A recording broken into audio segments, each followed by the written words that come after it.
Hello student, स्वागत है आपका आपके चैनल द फाइट एग्जाम में। कोई भी एग्जाम को फाइट करने के लिए हमारे चैनल को ज़रूर सब्सक्राइब कीजिए।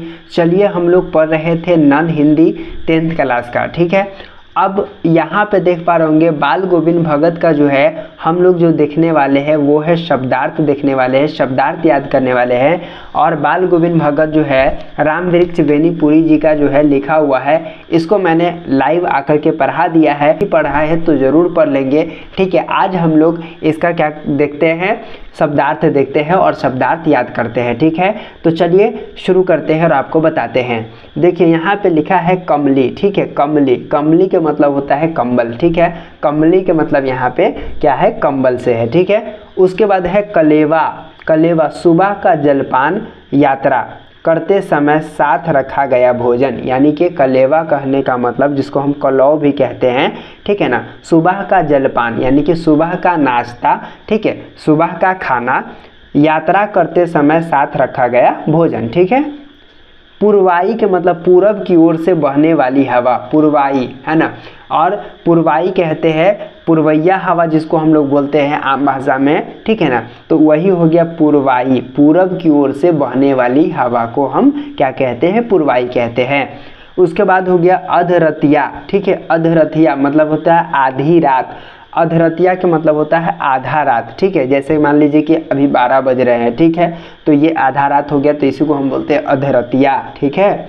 उसके बाद होता है खंजरी। देखिए खंजरी क्या है, उसके बाद देखिए खंजरी, ठीक है। तो खंजरी क्या है, डफली के ढंग का परंतु आकार में उससे छोटा एक वाद्य यंत्र। और देखिए खंजरी जो होता है डफली के जैसा होता है लेकिन उससे थोड़ा सा छोटा होता है आकार में। वाद्य यंत्र के मतलब होता है, ठीक है, वाद्य यंत्र का मतलब होता है जो है बजाने वाला होता है खंजरी, ठीक है, इस तरह का।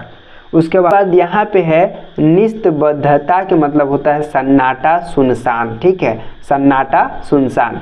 उसके बाद यहाँ पे है लोही। यहाँ पे है लोही प्रातः काल की लालिमा, यानी कि सुबह में जो सूर्य का लालिमा होता है उसी को हम कहते हैं लोही, ठीक है। तो इस तरह से आप देख पा रहे होंगे। उसके बाद है आवृत। आवृत का मतलब होता है ढका हुआ, आवृत का मतलब होता है ढका हुआ, ठीक है। उसके बाद है कुश। कुश का मतलब एक प्रकार की नुकीली घास। तो कुश किसका नाम है, एक प्रकार की नुकीली घास का नाम है। उसके बाद है बोदा, ठीक है। तो बोदा किसको कहते हैं, कम बुद्धि वाला, यानी कि जिसका बुद्धि कम होता है उसको हम क्या कहते हैं, बोधा कहते हैं। उसके बाद है संबल। तो संबल किसको कहते हैं, संबल का मतलब होता है सहारा। संबल का मतलब होता है सहारा, ठीक है। संबल का मतलब क्या होता है, सहारा होता है। उसके बाद है जीने। जीने का मतलब सीढ़ी। देखिए जीने जो है जीना जिसको हम बोलते हैं ना, वो जीने यानी कि सीढ़ी, ठीक है। उसके बाद होता है पंजर, शरीर, लाश, ठीक है, इसको पंजर भी कहते हैं। उसके बाद है सुभग। सुभग के मतलब होता है सुंदर। सुभग के मतलब क्या होता है, सुंदर, ठीक है। तो इस तरह से आप इसको क्या कर लेंगे, याद कर लेंगे, ठीक है।